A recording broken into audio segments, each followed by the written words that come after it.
Warahmatullahi wabarakatuh. Yang terhormat kepada Bapak Wildan selaku dosen pengampu mata kuliah manajemen layanan prima dan juga teman-teman semuanya yang menyaksikan video ini. Di sini kami dari kelompok 1 akan membagikan hasil diskusi kami mengenai perencanaan SOP layanan prima.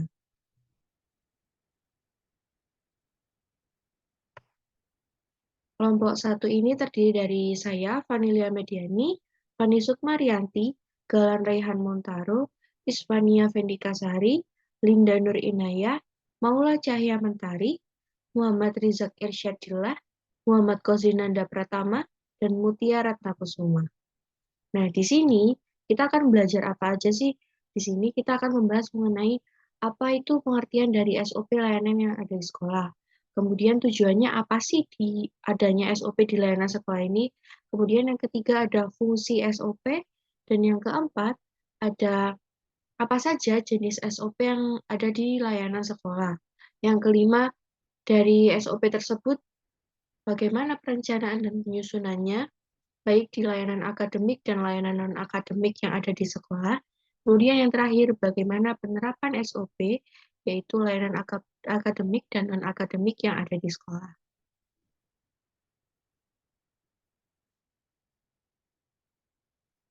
Selanjutnya yaitu SOP layanan di sekolah. Yang pertama yaitu mengenai pengertian SOP layanan di sekolah.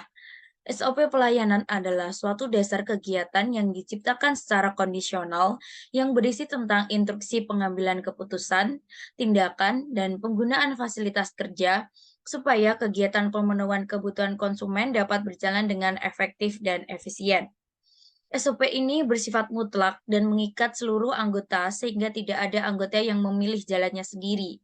Hal ini akan meningkatkan keberhasilan pelayanan karena anggota ditata agar memiliki tujuan dan pola kerja yang sesuai dengan kebutuhan. Standar operasional prosedur menurut Zulkarnain dan Sumarsono 2018, yaitu suatu pedoman yang diberlakukan dalam suatu kegiatan organisasi untuk memastikan bahwa segala keputusan, tindakan, dan penggunaan alat yang dilakukan oleh anggota bersifat efektif, konsisten, sesuai standar, dan sistematis. Yang selanjutnya yaitu tujuan SOP layanan di sekolah. Tujuan utama dari penyusunan SOP ini sendiri adalah untuk memberikan pedoman kerja agar aktivitas perusahaan dapat terkontrol secara sistematis. Terkendalinya efektivitas pekerjaan tentu dapat mencapai target secara maksimal. Dalam lingkup sekolah, pelayanan ditunjukkan untuk meningkatkan sistematis pelayanan seperti administrasi, pemenuhan fasilitas, kerjasama dengan instansi lain, dan lain-lain. Hal ini juga bertujuan untuk mempermudah monitoring terhadap segala pelayanan yang dilakukan, serta menjaga kestabilan pelayanan karena memiliki dasar dan aturan yang jelas.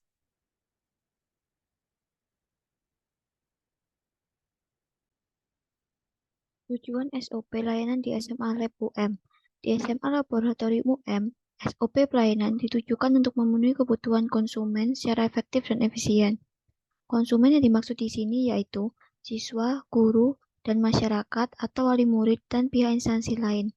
Kegiatan pelayanan ini memerlukan SOP karena melibatkan banyak pihak dan berkaitan dengan fasilitas dan kepentingan sekolah yang bukan pribadi, sehingga membutuhkan sistem yang jelas. Selain itu, SOP ini juga bertujuan untuk membuka komunikasi yang jelas antara sekolah dan konsumen terkait dengan kebutuhan yang ingin didapatkan. Misalnya, ketika mahasiswa akan melaksanakan observasi di SMA Laboratorium UM, harus mengirim surat observasi, menyampaikan kebutuhan materi, disposisi, pelaksanaan, lalu penyaringan hasil observasi. Hal ini dilaksanakan juga untuk menjaga keseimbangan dan kerelevanan informasi yang didapat dari kegiatan observasi agar materi yang didapatkan tidak merugikan pihak manapun. C. Fungsi SOP layanan di sekolah. Kegiatan yang dibuatkan SOP adalah kegiatan yang dilakukan secara rutin dan terus berulang, sehingga menjadi pembiasaan keteladanan setiap satuan pendidikan. SOP berfungsi sebagai suatu lembaga pendidikan agar dapat memberikan pelayanan yang pasti dan adil kepada semua pelanggan pendidikan. Selain itu, pembuatan SOP dapat memberikan pengarahan terhadap cara pelayanan yang diberikan dengan benar dan hasil yang ingin dicapai oleh sebuah lembaga pendidikan. Zulkarnain dan Sumarsono tahun 2016 mengumumkan bahwa SOP berfungsi sebagai berikut. 1. SOP digunakan sebagai standar acuan dalam melaksanakan tugas bagi pegawai sesuai dengan peraturan yang berlaku dan target kinerja yang telah ditentukan. SOP selalu dimonitori dan ditinjau ulang setiap periode tertentu untuk mengakomodasi dan mengantisipasi dinamika tugas organisasi. Yang kedua, SOP menjadi feedback untuk penyesuaian antara kondisi yang dipersyaratkan dalam yang ada, guna mencapai kinerja individu dan kinerja organisasi yang optimal. Yang ketiga, dalam jangka panjang, SOP bisa dijadikan sebagai langkah perbaikan kinerja mutu pelayanan serta kinerja organisasi berdasarkan konsep manajemen kinerja.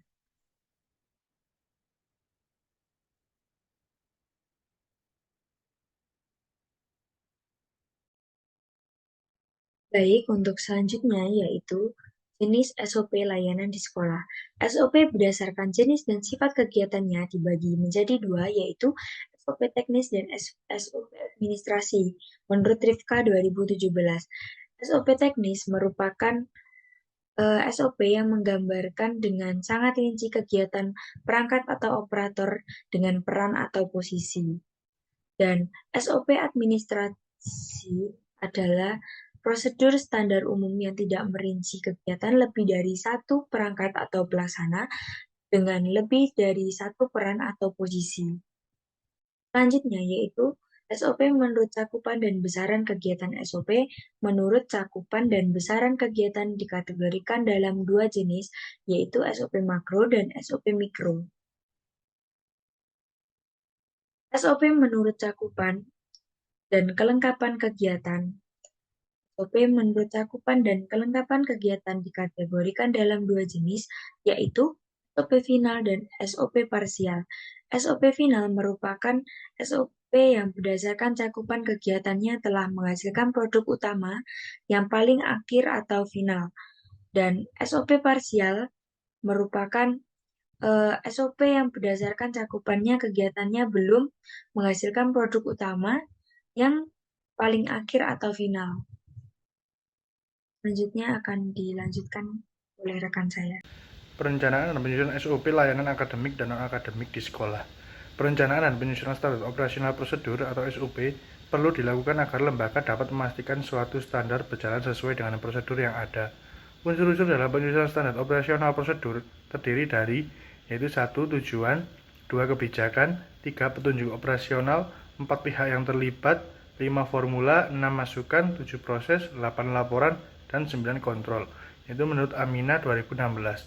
Waktu penyusunan lengkap dari awal hingga penutup usaha sekitar kurang lebih 3 bulan, bergantung dari jenis dan usaha, kompleksitas kerja. Yang berikutnya adalah prinsip penyusunan standar operasional prosedur. Prinsip penyusunan standar operasional prosedur memiliki 8 poin utama. Yang pertama adalah kemudahan dan kejelasan. Yang kedua, efisiensi dan efektivitas. Yang ketiga, keselarasan. Yang keempat, keterukuran. Yang kelima, dinamis. Yang keenam, orientasi. Yang ketujuh, kepatuhan hukum. Dan yang kedelapan adalah kepastian hukum. Penyusunan standar operasional prosedur atau SOP termuat dalam Peraturan Menteri Pendayagunaan Aparatur Negara dan Reformasi Birokrasi Nomor 35 Tahun 2012, yaitu yang pertama, mempersiapkan rancangan pembentukan tim dan kelengkapannya. Yang kedua, penilaian kebutuhan dan identifikasi. Yang ketiga, pengembangan SOP, yaitu penulisan, pengujian, dan pengesahan. Selanjutnya, penerapan SOP layanan akademik dan non-akademik di sekolah. Berdasarkan hasil wawancara yang telah dilaksanakan di SMA Laboratorium Malang mengenai layanan prima tenaga administrasi sekolah telah mengacu pada SOP yang telah ada dengan penerapan prinsip 4S, senyum, sabar, salam, dan sopan. Implementasi layanan prima terdapat kesulitan konsistensi yang harus dijaga dalam setiap kondisi. Namun, dengan kondisi tersebut, pihak sekolah memberikan dukungan dengan cara melakukan penilaian kinerja setiap tahun dimulai dari pelaksanaan layanan harian. Bentuk layanan harian diantaranya adalah mengisi buku kegiatan harian, membuat surat instruksi kepala sekolah, membuat surat puasa, mengkoordinir pengadministrasian kepegawaian, mengkoordinir persuratan dan pengarsipan, mengkoordinir tugas caraka, dan memberikan pelayanan kepada masyarakat. Sekolah, selain pemberian penilaian harian, juga memberikan fasilitas kemudahan dalam memberikan pelayanan siswa berupa presensi dan aplikasi pembayaran melalui penggunaan teknologi. Selain itu juga, dalam menjaga konsistensi, karyawan melakukan evaluasi setiap bulan, mengikuti pelatihan, baik yang disediakan oleh sekolah, yayasan, ataupun lembaga kedinasan di awal tahun pelajaran.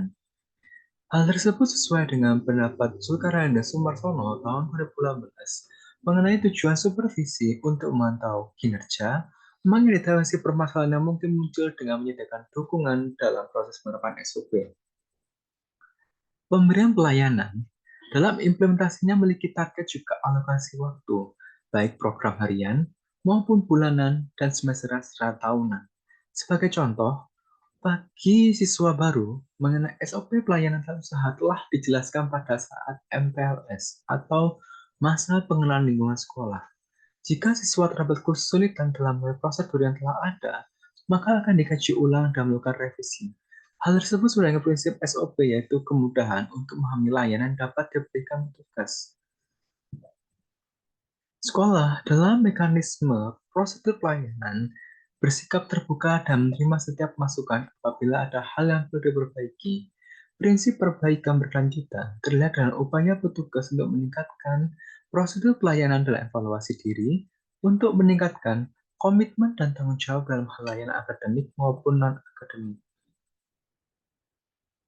Kesimpulan, menurut Zulkarnain dan Sumarsono, SOP atau Standard Operational Procedure adalah suatu pedoman atau dokumen yang digunakan dalam suatu organisasi untuk memastikan bahwa keputusan, tindakan, dan penggunaan sumber daya dilakukan secara efektif, konsisten, sesuai dengan standar, dan sistematis. Dokumen SOP biasanya mencakup informasi tentang manfaat, kapan, atau direvisi, metode penulisan prosedur, dan seringkali dilengkapi dengan bahkan flowchart untuk memvisualisasikan proses. Kemudian tujuan utama dari penyusunan SOP sendiri adalah memberikan pedoman kerja untuk mengontrol aktivitas perusahaan secara sistematis sehingga aktivitas pekerja dapat mencapai target secara maksimal di SMA Laboratorium UM Malang. Sekian dari kelompok kami. Mohon maaf jika terdapat salah kata. Terima kasih. Wassalamualaikum warahmatullahi wabarakatuh.